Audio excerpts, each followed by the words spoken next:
La televisión es un sistema para la transmisión y recepción de imágenes y sonidos a distancia que simulan movimientos, que emplea un mecanismo de difusión. La transmisión puede ser efectuada por medio de ondas de radio, por redes de televisión, por cable, televisión por satélite o IPTV. Los que existen en modalidades abierta y pago.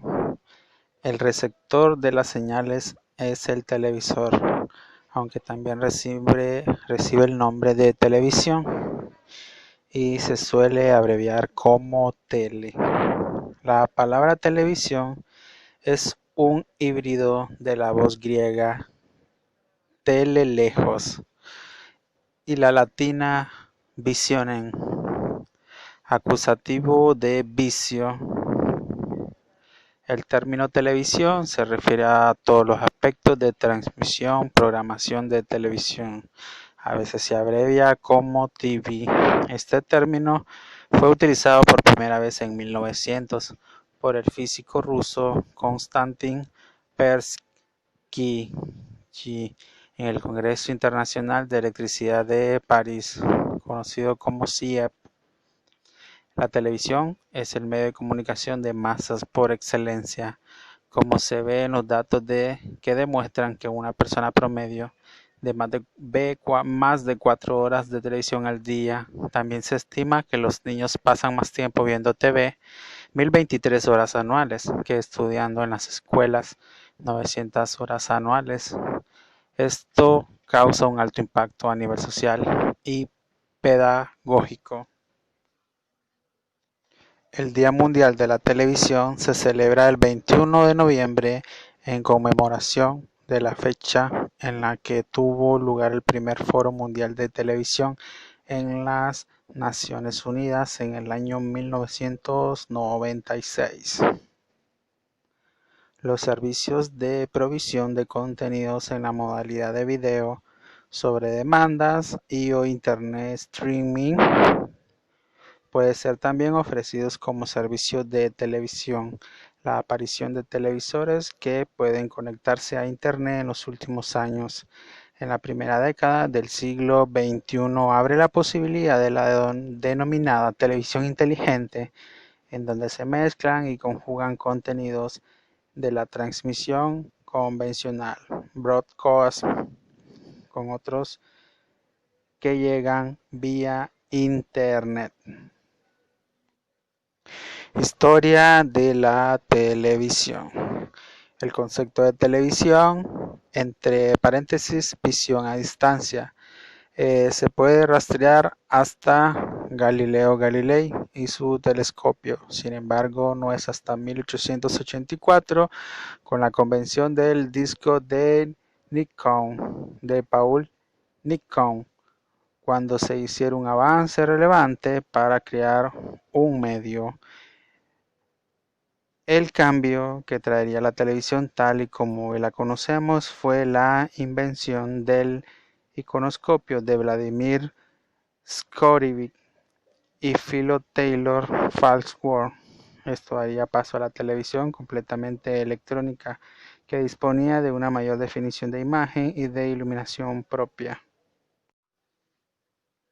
Primeros desarrollos. En 1898 el inventor escocés John Logie Baird efectúa la primera experiencia real utilizando dos discos, uno en el emisor y el otro en el receptor, que estaban unidos al mismo eje para que su giro fuera síncrono y separados por 2 milímetros. Las primeras emociones públicas de televisión las efectuó la cadena BBC One en Inglaterra en el año 1927, la TF1 de Francia en 1935, la CBS y NBC en Estados Unidos en el año 1930. En ambos casos se utilizaron sistemas mecánicos y los programas no se emitían con un horario regular. La primera emisora fue creada en agosto del año de 1927 en su casa por Manfred von Ardenne en el año 1928. Se hizo cargo de su herencia con control total sobre cómo podría gastarse y estableció su propio laboratorio de investigación privada en Berlín-Lichterfeld para llevar a cabo su propia investigación en tecnología de radio y televisión y microscopía electrónica. Inventó el microscopio electrónico de barrido en la muestra de radio de Berlín en agosto del año 1931.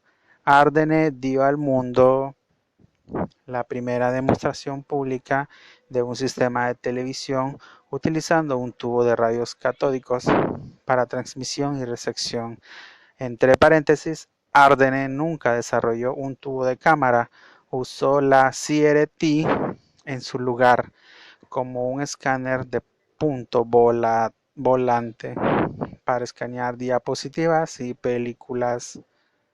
Cierro paréntesis, Ardenne logra su primera transmisión de imágenes de televisión el propio 24 de diciembre de 1933, seguido de pruebas para un servicio público de televisión en el año 1934, el primer servicio mundial de televisión electrónicamente escaneada comenzó en Berlín en el año 1935, con el que estableció de la Fernsehsender Paul Nikow, que culminó con la emisión en directo en los Juegos Olímpicos de Berlín en el año 1936, desde Berlín a lugares públicos en toda Alemania. Las emisiones con programación se iniciaron en Inglaterra en el año 1936 y en Estados Unidos el 30 de abril del año 1939, coincidiendo con la inauguración de la Exposición Universal de New York. Las emisiones programadas se interrumpieron durante la Segunda Guerra Mundial, reanudándose cuando terminó. Televisión electrónica. En el año 1937 comenzaron las transmisiones regulares de TV electrónica en el país Francia y en el Reino Unido. Esto llevó a un rápido desarrollo de la industria televisiva y a un rápido aumento de telespectadores, aunque los televisores eran de pantalla pequeña y muy caros. Estas emisiones fueron posibles por el desarrollo del tubo de rayos catódicos y el iconoscopio. Captación de imagen. En concepto, el iconoscopio está basado en el principio de emisión fotoeléctrica. La imagen se proyecta sobre un mosaico formado por células fotoeléctricas que emiten electrones que originan la señal de la imagen. Se usó en Estados Unidos entre el año 1936 y 1946. El Vidicon es un tubo de 2,2 centímetros de diámetro y 13,3 centímetros de largo basado en la fotoconductividad de algunas sustancias. La imagen óptica se proyecta sobre una placa conductora que a su vez es explorada por el otro lado mediante un rayo de electrones muy fino. El Plumbicon está basado en el mismo principio que el Divicon. Sin embargo, su placa fotoconductora está formada por tres capas. La primera en contacto con la placa colectora, la tercera están formadas por un semiconductor, la segunda por óxido de plomo. De este modo se origina un diodo que se haya polarizado inversamente. Debido a ello, la corriente a través de cada cédula elemental en ausencia de luz es extraordinariamente baja y la sensibilidad del Plumbicon bajo estas características muy elevada. En la actualidad se usan cámaras digitales basadas en la tecnología CCD que consiste en sensores de circuitos integrados que reciben la imagen y la convierten en señales eléctricas digitales que pueden ser tratadas y transmitidas. Esta tecnología tiene las ventanas con un tamaño más compacto y la capacidad de manejar altas resoluciones. Concepto de la señal de video.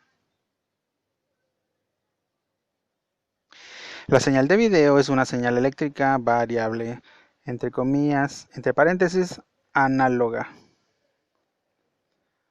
que contiene diferentes tensiones, entre paréntesis, voltaje, dependiendo de la luminosidad de la imagen a transmitir y señales de sincronismo de línea y cuadro. Es una señal translúcida de la imagen, contiene la información de esta forma analógica, pero es necesario para su recomposición que haya un perfecto sincronismo entre la deflexión de exploración y la deflexión de representación en los sistemas empleados. La tensión varía entre 0 y 1 voltios, entre paréntesis, 0,7 por la señal de imagen y 0,3 para sincrónicos.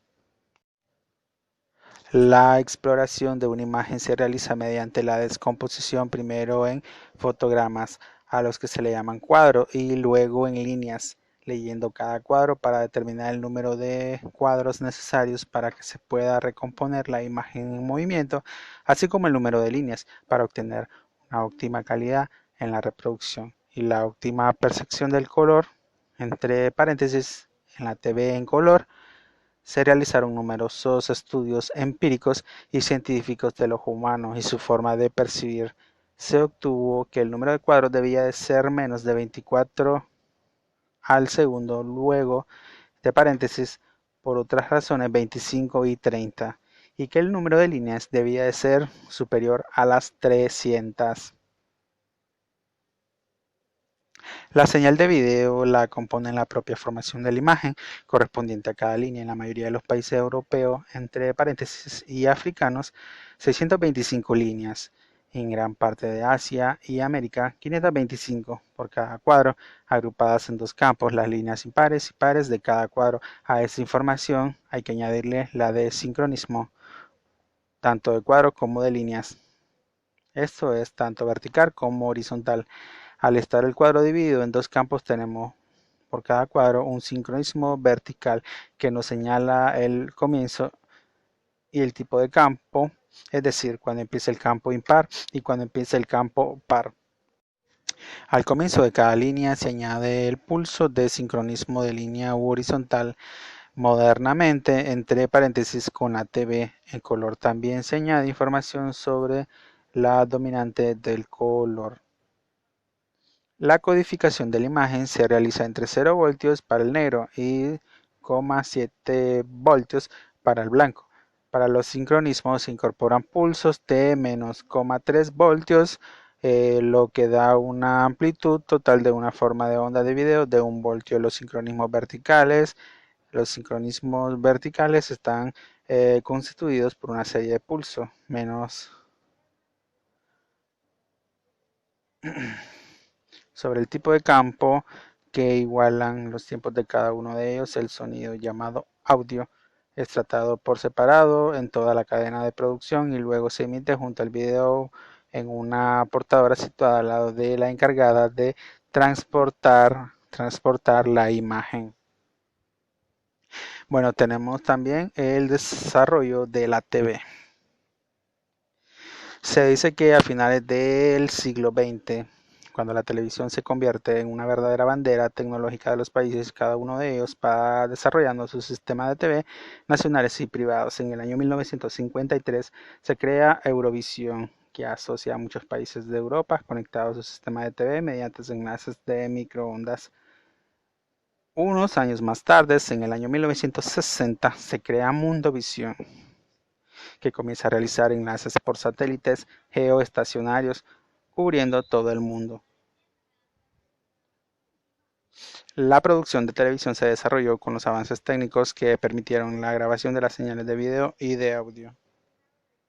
Esto permitió la realización de programas grabados que podrían ser almacenados y emitidos posteriormente. Hacia final de los años 50 del siglo XX se desarrollaron los primeros magnetoscopios y las cámaras con ópticas intercambiables que giraban en una torreta delante del tubo de la imagen. Estos avances, junto con los desarrollos de las máquinas necesarias para una mezcla de y generación electrónica de otras fuentes, permitiendo un desarrollo muy alto de la producción.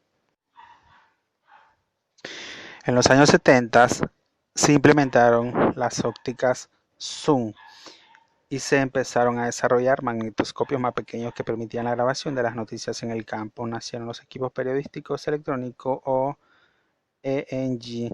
Poco después se comenzó a desarrollar equipos basados en la digitalización de la señal de video y la generación digital de señales.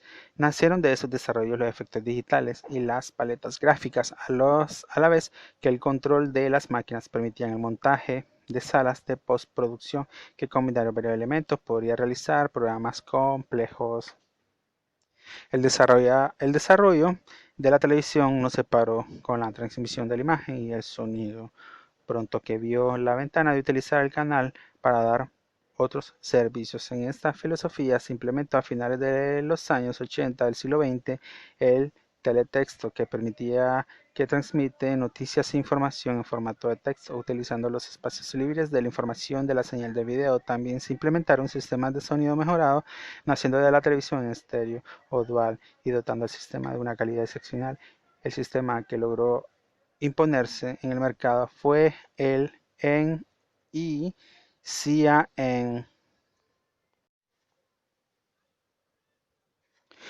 La televisión en color. Se dice que ya en el año 1928 se desarrollaron experimentos de la transmisión de imágenes en color, de los cuales también como parte el ingeniero escocés John Logie Baird. En el año 1940 el ingeniero mexicano del Instituto Politécnico Nacional Guillermo González Camarena desarrolló y patentó tanto en México como en Estados Unidos un sistema tricromático secuencial de campos. En el año 1948 el inventor estadounidense Peter Goldmark, quien trabajaba para Columbia Broadcasting System, basándose en la idea de Baird y González Camarena, desarrolló un sistema similar llamado sistema secuencial de campos que la empresa adquirió para sus transmisiones televisivas. Entre los primeros sistemas de televisión en color desarrollados como un sistema de transmisión simultánea de las imágenes de cada color con receptor basado en un tubo electrónico denominado trinoscope, entre paréntesis trinoscopios en español, se desarrolló por la empresa Radio Corporation de América, RCA. Las señales transmitidas por este sistema ocupaban 3 veces más espectro radioeléctrico que las emisiones monocromáticas y además era incompatible con ellas, a la vez que muy costoso. El elevado número de televisores en blanco y negro que ya había en Estados Unidos exigía que el sistema de color se desarrollara fuera compatible con los receptores monocromáticos. Esta compatibilidad podría realizarse en ambos sentidos, de modo que las emisiones en color fueran recibidas en el receptor blanco y negro y a la inversa. Este sistema fue abandonado. Para el desarrollo de sistemas viables de televisión en color surgieron los conceptos de luminancia y de crominancia. La primera representada la información del brillo de la imagen, lo que corresponde a la señal básica en blanco y negro, mientras que la segunda es la información del color. Estos conceptos habían sido expuestos anteriormente por el ingeniero francés Georges Valency en el año 1938, cuando creó y patentó el sistema de transmisión de televisión en color compatible con equipos para señales en blanco y negro. En el año 1950, Radio Corporation de América desarrolló un nuevo tubo de imagen con 3 cañones electrónicos implementados en un solo concepto que permitía que haces que chocaban contra pequeños puntos de fósforo de color llamados luminósferos foros, mediante la utilización de una máscara de sombras que permitía prescindir de los voluminosos neutrinoscopio anteriormente desarrollados por la empresa. Los electrones de los haces al impactar contra los luminóforos emiten luz del color primario azul, rojo y verde correspondiente mediante la mezcla aditiva genera el color original en el emisor. La cámara, entre paréntesis, se mantenían los tubos separados, uno por cada color primario. Para la separación se hacen pasar los rayos luminosos que conforman la imagen por un prisma dicroico que filtra cada color primario a su correspondiente captador. Sistemas actuales de televisión en color. Ok, se dice que el primer sistema de televisión en color que respetaba la doble compatibilidad con la televisión monocroma fue desarrollado en el año 1951 por la empresa estadounidense Hazeltine Corporation, bajo la supervisión de Arthur Loughren, vicepresidente de la empresa, y Charles Hirsch, ingeniero jefe de la división de investigación. Este sistema fue adoptado en 1953 por la Federal Communication Commission, Comisión Federal, entre paréntesis, de Comunicaciones de Estados Unidos, y se conoció como NTSC. El sistema tuvo éxito y se extendió apenas a buena parte de los países americanos y algunos países asiáticos como Japón. Las señales básicas del sistema NTSC son la luminancia Y y los componentes de la diferencia del color Y y BY, es decir, el rojo menos la luminancia. Este par de componentes permite dar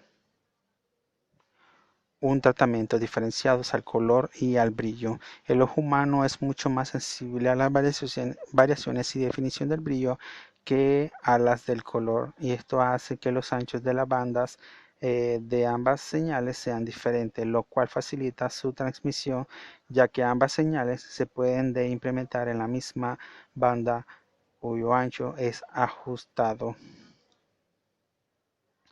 Se dice que el sistema NTSC emplea dos señales portadoras de la misma frecuencia para los componentes de diferencia de color, aunque desfasadas en 90 grados, moduladas con portadora suprimida por simulación de amplitud en cuadratura. Al ser sumadas, la amplitud de la señal resultante indica la saturación del color y la fase es el tinte y tono del mismo, cuya señal se llama crominancia. Los ejes de modulación, denominados en fase entre paréntesis y Q en cuadratura entre paréntesis, están situados de la forma que se cuida la circunstancia la que el ojo es más sensible al color carne. Esto es que el eje 1 se orienta hacia el naranja y que Q hacia el color magenta. Al ser la modulación con portadora suprimida, es necesario enviar una ráfaga o salva de la misma para que las generaciones del receptor puedan sincronizarse con ella. Esta ráfaga suele ir en el pórtico anterior o inicio del pulso del sincronismo en línea. La señal de crominancia se suma a la de luminancia componiendo la señal total de la imagen. Las modificaciones en la fase de la señal de video cuando esta es transmitida producen errores de tinte.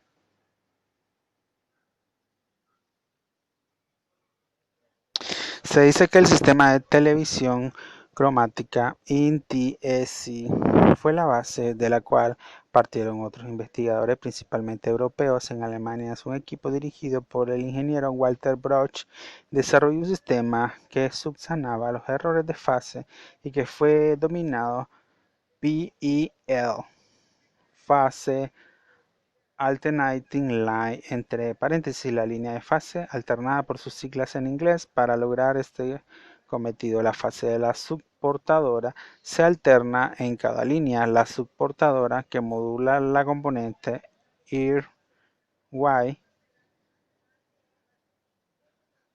que en el sistema PEL se llama B. tiene una fase de 90 grados en la línea D y de 270 grados en la siguiente. Esto hace que los errores de la fase que se producen en la transmisión entre paréntesis y que afectan igual y en el mismo sentido a ambas líneas. Se dice que en Francia el investigador Henri de France desarrolló un sistema diferente denominado CECN,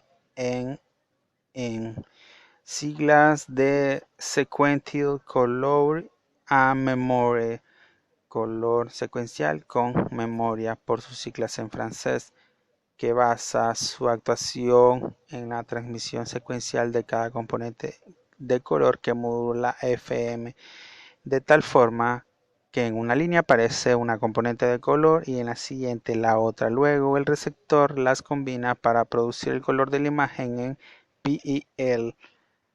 Fue propuesto como sistema de color paneuropeo con la Conferencia de Oslo del año 1966, pero no se llegó a un acuerdo y como resultado los gobiernos de los países de Europa Occidental, con la excepción de Francia, adoptaron el PEL, mientras que los de Europa Oriental y Francia el CECAN.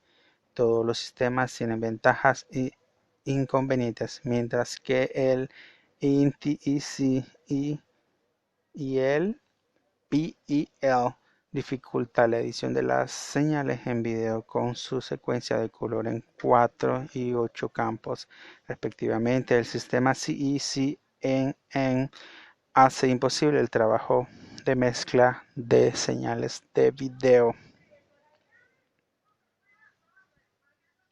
El incidente del episodio animado llamado Senshi Porygon, ocurrido el 16 de diciembre del año 1997, marcó un antes y un después de la industria televisiva.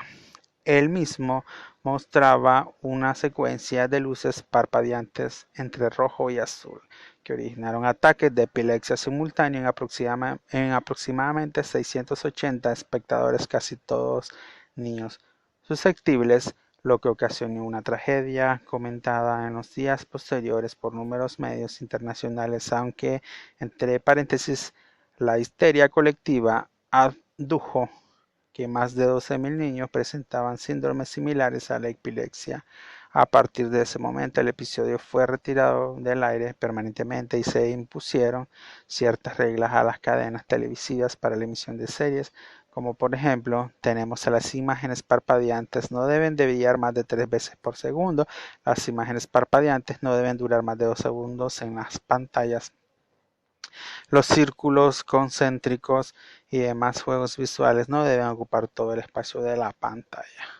Estas normas siguen vigentes, sin embargo, los nuevos receptores de televisión digital como el LCD, el plasma, el LED, el OLED, etc., poseen un riesgo mucho menor de provocar estos problemas. Tenemos la televisión en alta definición, estándar conocido por sus siglas SD. Tiene en su versión digital una definición de 720 por 576 píxeles, entre paréntesis 720 puntos horizontales en cada línea y 576 puntos verticales que corresponden a las líneas activas de las normas de 625, con un total de 414.720 píxeles en las normas de 525 líneas. Se mantiene un poco por línea. Para el número de líneas activas es solo 480, lo que da un total de píxeles de 388.800, siendo los píxeles levemente anchos en PEL y levemente altos en INTC.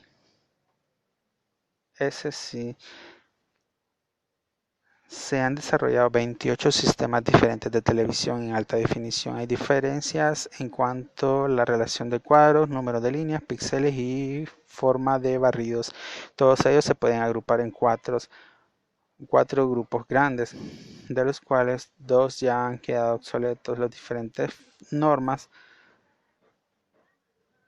de la ISN PTI 295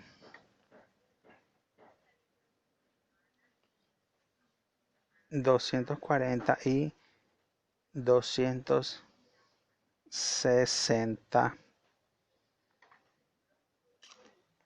Tenemos también manteniéndose otros dos que refieren fundamentalmente es el número de líneas activas. Uno de 1080 líneas activas, entre paréntesis CMPT 274 y el otro de 720 líneas activas.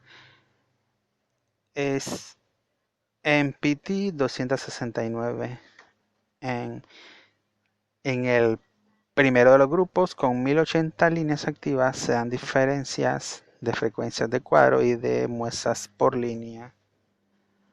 Entre paréntesis, aunque el número de muestras por tiempo activo de línea se mantiene en 1920, también la forma de barrido cambia. Hay barrido progresivo y entrelazado. De la misma forma ocurre en el segundo grupo. Todas las líneas activas con 720 teniendo 1280 muestran por tiempo de línea activos. En este caso la forma de barrido es siempre progresiva. En el sistema de HD de 1080 líneas y 1920 muestran por línea tenemos 2.073.600 píxeles en la imagen, y en el sistema de HD de 720 líneas y 1280 muestras por línea tenemos 921.600 píxeles en la pantalla. En relación con los sistemas convencionales tenemos que la resolución del sistema de 1080 líneas es 5 veces mayor que el de pi en al y 5 veces y media que el del INTI-SC. Con el sistema de HD de 720 líneas es un 50% mayor que en PLL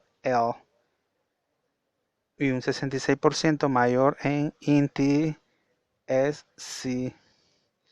La alta resolución requiere también una redefinición del espacio de color cambiado. El espacio de color a referirse 709. Tenemos, es decir, en la década de los 90 se empezaron a desarrollar los sistemas de televisión de alta definición. Como esos sistemas en principios analógicos aumentaban el número de líneas de la imagen y cambiaban relación al aspecto, relación entre la anchura y la altura de la imagen, pasando del formato utilizado hasta entonces 4:3 al de 16:9.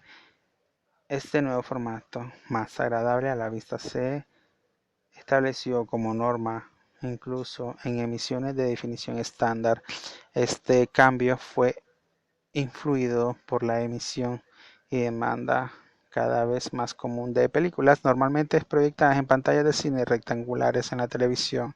La compatibilidad entre ambas relaciones del aspecto se puede realizar de diferentes normas. En una imagen de 4:3 que sea observada en una pantalla de 16:9 puede presentarse de tres formas diferentes, con barras negras verticales de cada lado, PR box entre paréntesis con la que se mantiene la relación 4:3, pero se pierde la parte de la zona activa de la pantalla.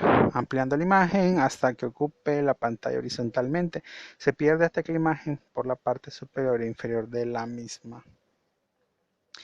Deformando la imagen para adaptarla en formato en la pantalla. Se usa toda la pantalla y se ve toda la imagen, pero con la geometría alternada, ya que los círculos se transforman en elipses con su eje mayor orientado horizontalmente. Una imagen de 16:9 observada en pantallas de 4T de forma similar puede ser presentada en tres formas: con barras horizontales arriba y abajo de la imagen, entre paréntesis, letterbox. Se ve toda la pantalla, la imagen, pero se pierde el tamaño de la pantalla. Hay dos formatos de letterbox. Tenemos 13:9 y 14:9 y se usa uno u otro dependiendo de la parte visible. Correcto. Tenemos también el PEL Plus en Europa Occidental y demás países donde se utiliza el sistema PEL se desarrolló con apoyo de la Unión Europea en formato intermedio entre la alta definición y la definición estándar, denominado PAL Plus, pero no logró ser implantado. El PAL Plus fue una extensión del PAL para transmitir imágenes con relación 16:9 sin tener que perder resolución vertical. A finales de los 80 se empezaron a desarrollar sistemas de digitalización. En cuanto a la producción, se desarrollaron varios sistemas de digitalización. Los primeros de ellos estaban basados en la digitalización de la señal compuesta de video, que no tuvieron éxito. Para el mantenimiento de la calidad necesaria para la producción de TV se desarrolló la norma de calidad de audio CCER 601, mientras que se permitió el desarrollo de otras normas menos exigentes para el campo de las producciones ligeras, entre paréntesis IFP, y el periodismo electrónico, entre paréntesis ENG. La diferencia entre ambos campos, el de la producción en calidad de estudio y la de calidad de ENG, estriba en la magnitud del flujo binario generado en la digitalización de las señales. Tenemos también la transmisión de TV digital. Tiene tres grandes áreas, dependiendo de la forma de la misma, aun cuando son similares en cuanto a la tecnología. La transmisión se realiza por satélite, cable y vía radiofrecuencia terrestre. Esta es conocida como TDT. La incorporación de la información del sistema se realiza mediante la denominada función de ingesta. Las fuentes pueden ser generadas y en formatos informáticos o son convertidas mediante conversores de video y ficheros informáticos. Las captaciones realizadas en el campo por equipos de NEG o EFP se graban en formatos compatibles con el del almacenamiento, utilizando soportes diferentes a las cintas magnéticas. En tecnologías existentes son DVD de rayo azul de Sony, entre paréntesis, grabación en memoria RAM, entre paréntesis, de Panasonic, y grabación en disco duro, entre paréntesis, de Ikemagi. La digitalización ha puesto grandes ventajas en las cadenas y los usuarios, pues permite disfrutar de una mejor calidad de imagen, sonido y un mayor número de canales producto de la compresión de video y sonido. Asimismo, da a las cadenas de compañías de medios una mayor libertad y poder para producir sus contenidos, para producir y emitir versiones remasterizadas de películas y programas antiguos y de libertad casi absoluta de modificar los contenidos audiovisuales y sus nuevas producciones, desde el clásico croma hasta animaciones digitales y efectos especiales. Sin embargo, esa libertad puede ser problemática para algunos géneros, como los programas informáticos y documentales, al permitir a los periodistas deshonestos y gobiernos totalitarios alternar los contenidos para adaptarlos a sus intereses. En respuesta, han aparecido en muchos países leyes que regulan la difusión de la información y mecanismos de denuncia ciudadana. Tenemos como presente y futuro de la televisión. Actualmente el futuro de la televisión es incierto, puesto que los avances tecnológicos actuales están avanzando los límites de los sentidos humanos y enfrenta una intensa competencia por parte de Internet. Especialmente los servicios de alojamiento de video es un viejo bajo demanda. La situación tecnológica es bastante similar a la de las cámaras de teléfonos celulares. Las limitaciones de los humanos y los problemas económicos heredados de la gran recesión limitan la capacidad de compra de los consumidores, y en el caso de las cámaras, de los teléfonos.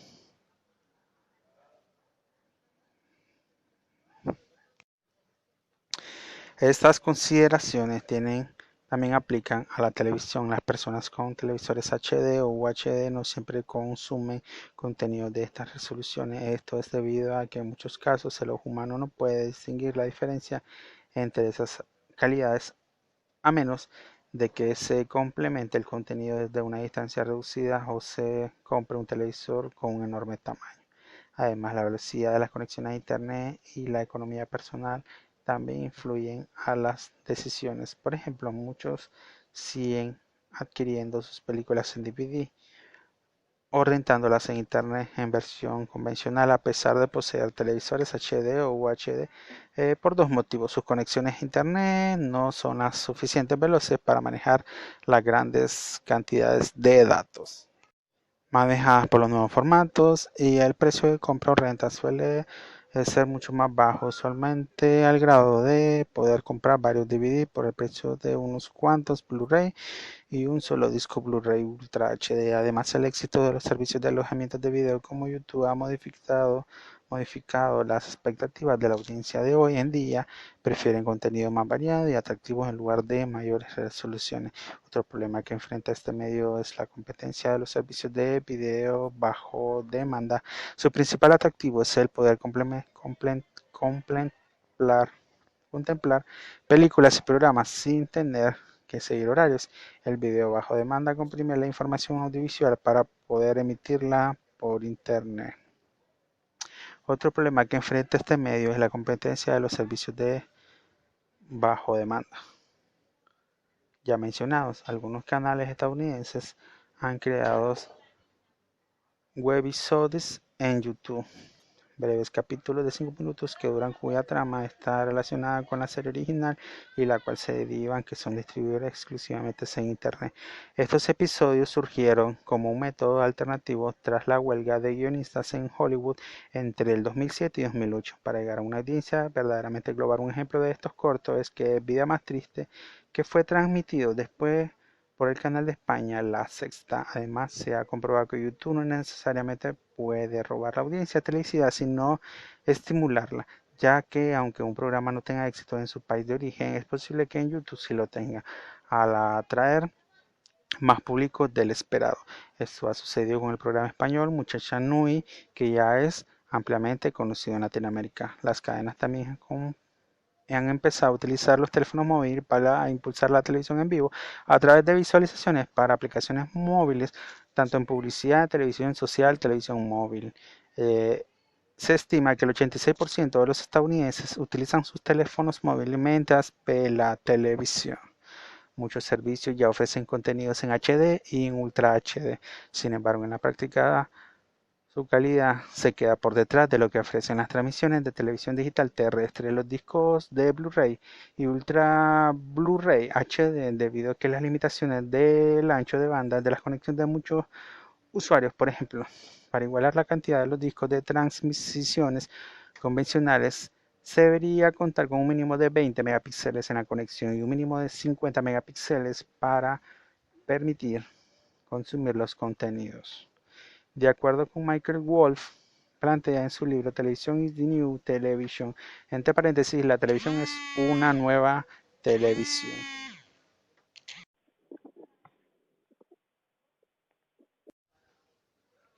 Por su parte, autores como Toby Miller recuerdan que el poder institucional de la televisión permanece, aunque muchos lo consideran cosa del pasado. Para Miller, la continuidad de la industria televisiva se percibe en la producción de programas y en la publicidad.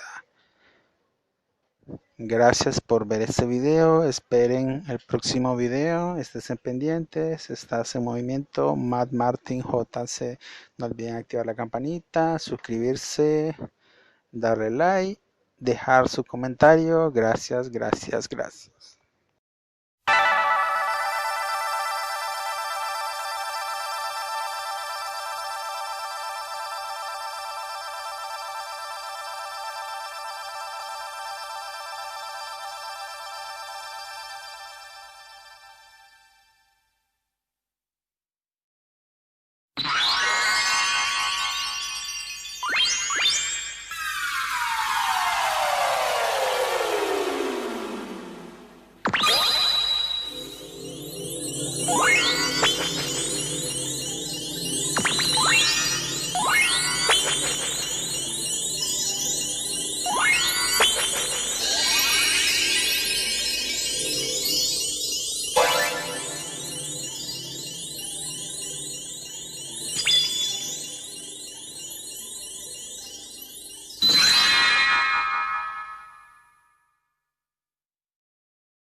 som do MC Rodolfinho, ha! Os moleque é liso.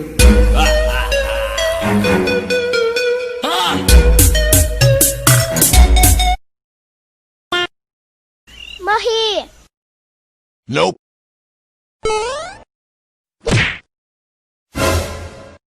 Sumiu!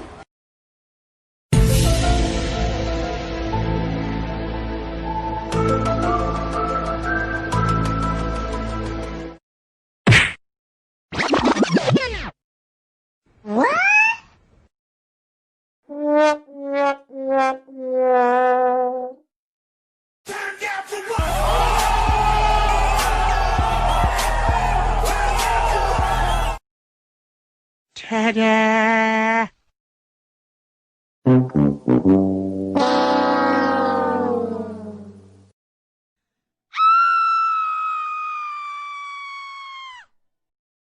E morreu. Tu é cego. Errou! Really, nigga? Surprise, motherfucker. And his name is John C.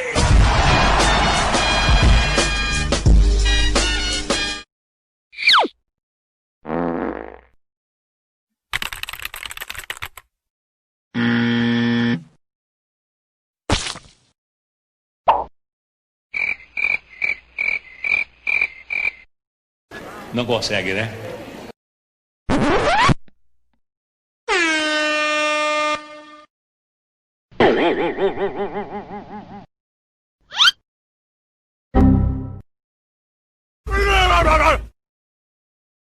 What you say?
F.